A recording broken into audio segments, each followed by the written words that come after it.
The Witch, Barista Hunter. Ow, sana ko. Yo, what's up mga master? So, ayan nga may nagtatanong sa akin dito about sa extraction time.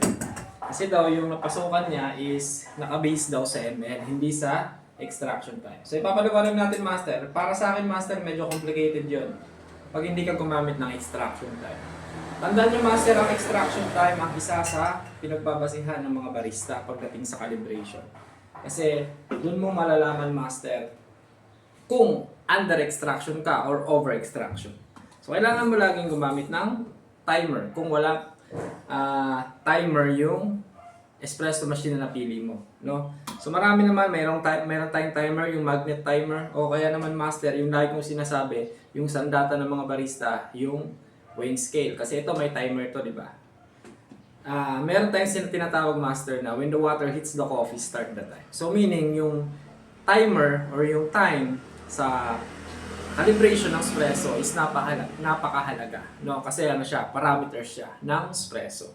So kailangan ina-apply mo siya para masabi mo kung okay o hindi yung ginawa mong espresso siya.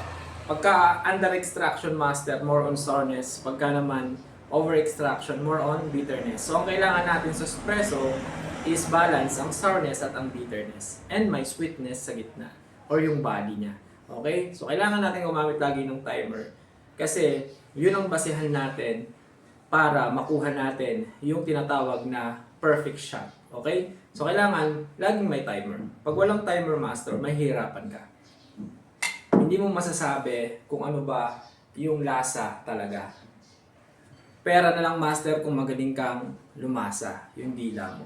But even yung mga pro, expert, gumagamit talaga sila ng timer to make sure na meron silang basihan para masabi kung okay ba yung ginamit nilang parameters. Ang costume ko ay tinatawag na baristang nakakatakot. The Witch, Barista Hunter. Ow, sana ko.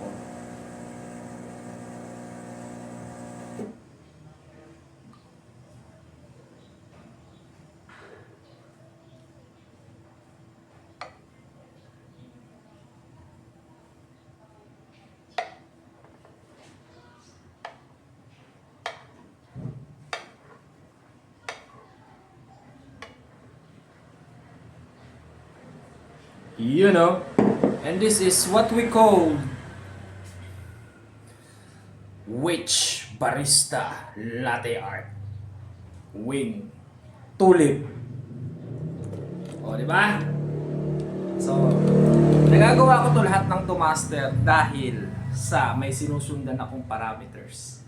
Okay? Gamit kayo lagi ng timer. Okay? Wag kayo papayag na walang timer. Pwede kayo makipag-debate sa mga boss nyo na hindi pwedeng mawala ang timer pagdating sa parameters of espresso. So yun lang mga master. Happy Halloween. Shish, kapi na. Aray ko.